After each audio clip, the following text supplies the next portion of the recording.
Hello, welcome. So, the following video is going to be the start of a new sort of series. I'm sitting in my drums in my mum and dad's house. I'm dog sitting. I'm filming this before I upload it. I'm going to upload it tomorrow, but I'm going to wait till tomorrow and see if anyone's got any questions on my Facebook. This series is going to be totally different. And the first episode is going to be different in itself, that I'm going to sit here and I'm going to talk about something that not many people talk about. It's a subject that is hidden, is scrutinised, is complicated because people don't understand what is going on. And that subject is mental health. As someone who suffers with mental health issues, I'll go through the list and I'll explain to you how it affects me. It's very tough to see that not only is the male population not opening up about their mental health issues, I understand why. Not only is it the fact that most of the time when I hear about mental health stories, it's in women. Sorry, this is very tough to talk about. But I find it tough that every time I see a mental health story, and it's the same today, young women are suffering with mental health more. What about the young men? What about men? The only time I've seen anything on men recently was on ITV News. I think it was ITV, and he escaped to a place in Norwich on ITV Angler, and it was a hairdresser where you can talk about and open up about it. That was once in a blue moon. But they did an entire series. I didn't watch it all, but I know they did an entire month of it. The problem is the generation we're brought up in. I know it's not so much now, but when I was a kid, on film, movies, TV, books, newspapers, propaganda, it was always made out to be the men had to be the strong person in a relationship, be the one who was always there and had to hold the woman up. The man wasn't allowed to be weak, and that's my problem. And my fiancée will tell you this. She's my rock. Without her, I would not be sat here today. I can say I'm strong. I can say I'm strong-willed and I can get through stuff. But a year ago today, I left my work because in a mutual discussion between me and my bosses, that I wasn't able to continue working for the company with my state of mind. Because my depression, my anxiety, everything had got so bad that I was finding it tough to get to work every morning, not just because of where I was living, but because I just couldn't be bothered to get out of bed in the morning. And I'm still like that now. So, all in all, this is going to be a daily thing. Every day in the evening, I'll sit down and I'll record. So what you'll be watching is, so for instance, today is the 1st of December. You'll be watching this on the 2nd, and then so on and so forth. So you'll always be watching it the day after. Very similar to the Scony Jolies and other YouTubing vlogger style. So I have finally been diagnosed with post-traumatic stress disorder. For stuff that happened when I was younger. I'm not going to go into details about that. If you want to know, I might discuss it, but I don't think that's something that needs to be discussed here. But with that, I've got post-traumatic stress disorder, dyslexia and dyspraxia, schizophrenia, depression, anxiety, anger, and a 2-year learning deficit. That's 8 things and ADHD. There's 9 things. Now, it all comes back to the first one, which I did it in that order.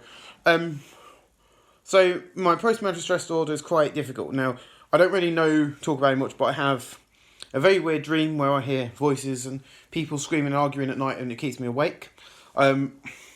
Which has been classified as a flashback to when I was younger. And that's difficult for me to understand. Because I know what happened when I was younger. I've had the paperwork, I've gone through it, I've spoke to my family, and I've kind of got a mental picture of what happened. My parents were young, something happened, end of argument. And other things added onto that. I have now got over that, and I've got a relationship with my real father and a relationship with my real mum and my grandparent, my mum and dad who adopt me and stuff. And I've got the relationship with them, which I deserve. At this age now, I'm 24, going on 25, and I still struggle. I'm actually now on the waiting list after many, many years for counselling to help me get through this. So my second one is my dyslexia and my dyspraxia. Now, my dyspraxia is not very obvious unless you want to make me. I think it's more my dyspraxia is more obvious when I try and ride a bike. I can't do hand and eye coordination. My legs won't I can't pedal at the same time as steer and concentrate. I end up doing diddly squat and going backwards. My dyslexia is very obvious. If you know me well enough, you know my spelling is shot. Especially if you watch my TWE series, I can't spell for love of money. Once in a blue moon, I'll spell something right. But that doesn't matter to me because I'm reading it to you. So if I get it wrong in there, I know what's being said, I can read it to you, and that's what I do. And that's my biggest problem is with my dyslexia, is I spell stuff wrong. I don't know if it's connected, but my handwriting is atrocious. Illegible. I used to have a scribe in school. Someone who would write for me in my exams as well. Except for maths, which is very weird. But yeah, I support... And honestly, if anyone does struggle with that sort of thing, talk about it. You know, I had a 2-year learning deficit in school, which means I'm 24 now, so my learning age is of a 22-year-old. So you imagine being in a class with students your own age, but you're technically speaking, learning, and not learning behind them. You know, you're not with them, you're learning with them, but you're 2 years behind, so you're struggling even more. And that sets you apart, and then we'll get into other things like that in a bit.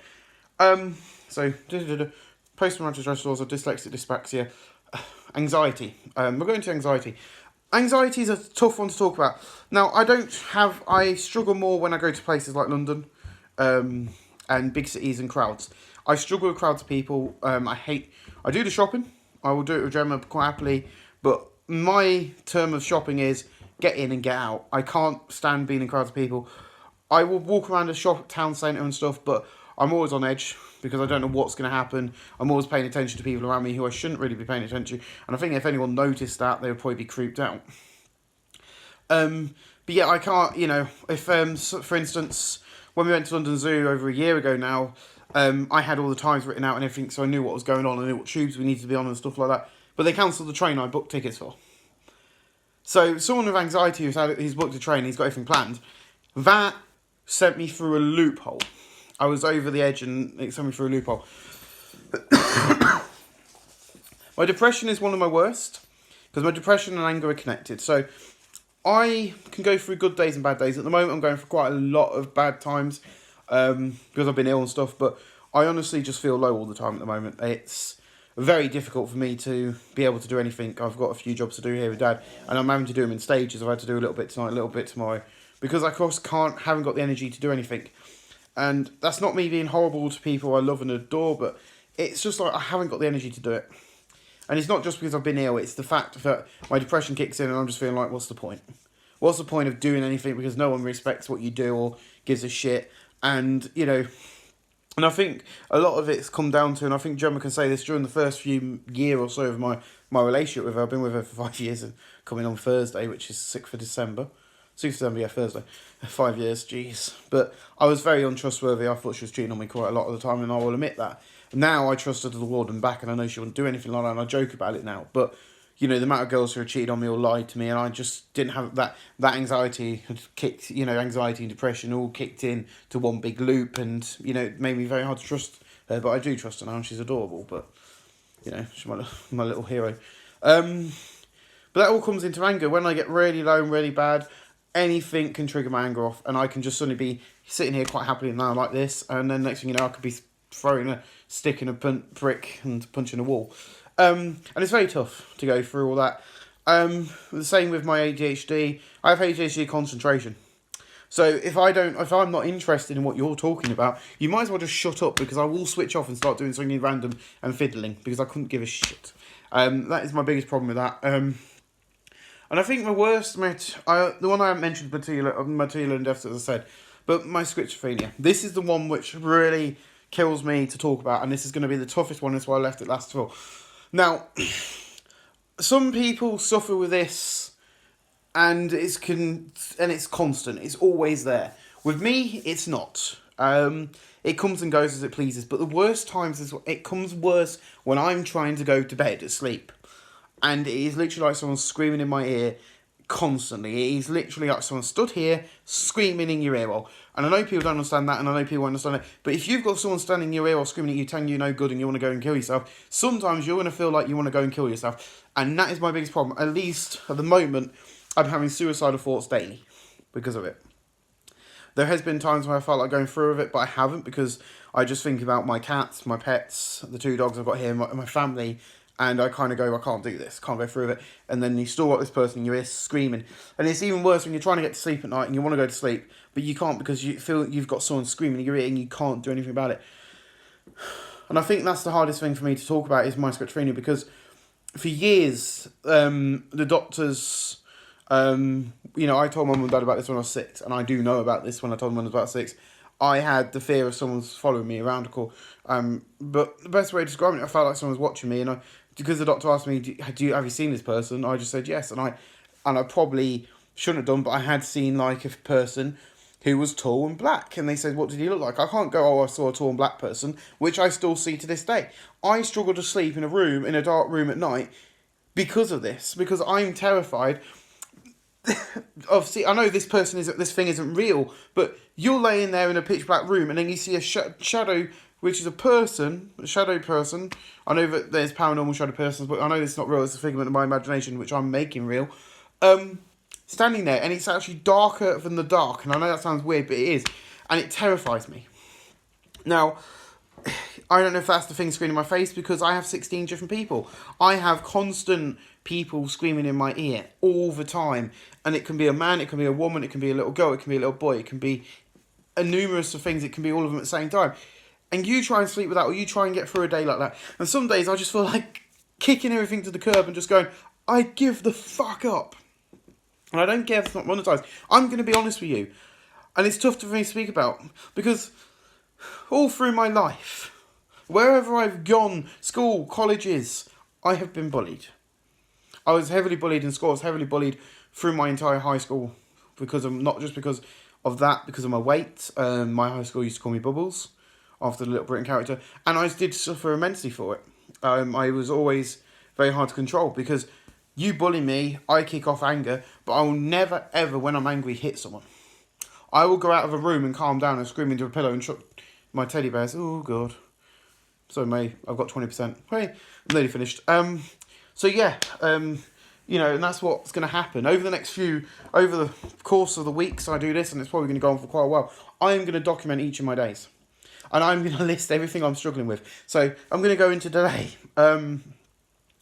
So last night I felt very nauseous and sick, but I was able to sleep last night. There was no schizophrenia attacks, but I was very depressed. My anxiety was on overload. I don't know if that's because I'm in my mum and dad's house and I'm looking after dogs and they're going to do something wrong, which I know I won't, but my anxiety is on overload because I'm scared I'm going to hurt the dogs. I know I won't, but if I do something wrong, Minnie's got a problem where she has makes stones in her kidneys and wheeze. If I give her something wrong, she might get that, or she don't eat. So I'm worried that she's not eating at the moment. So that's setting my anxiety on overload.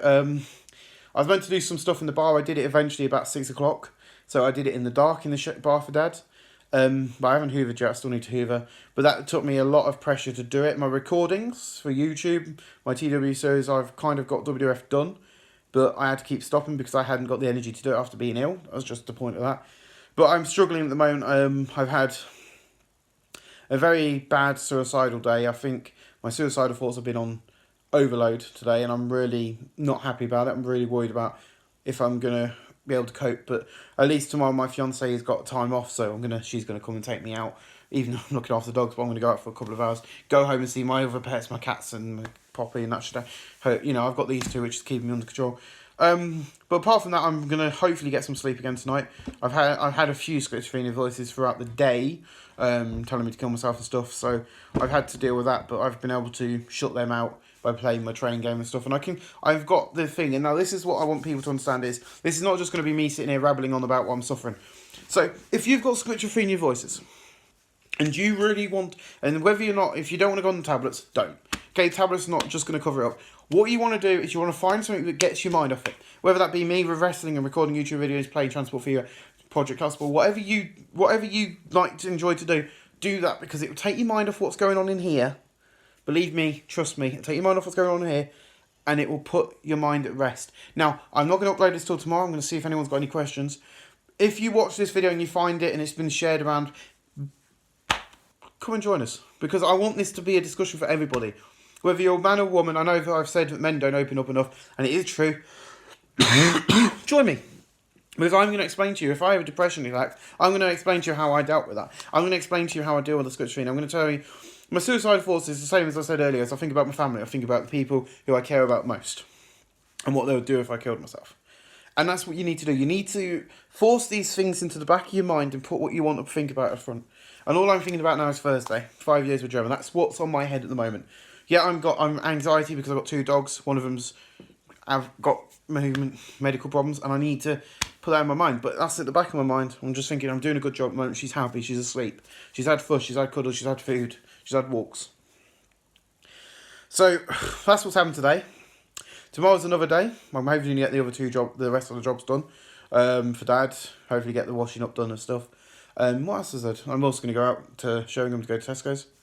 So I'll see you guys later on. Hope you had a good day. And now it's the 1st of December, and it's a great day to start this off. I hope these are going to be a lot shorter. This is just a one special episode where I tell you what I've got and how this setup's going to work. I want to thank you all for watching. This is my mental health documentary, or not documentary. It's not really a documentary because that'd be one big clump of it. This is my mental health week.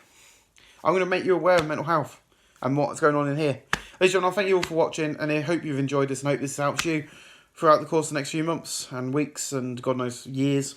But thank you all for watching. I'll see you guys tomorrow with another up to date. Thanks for watching.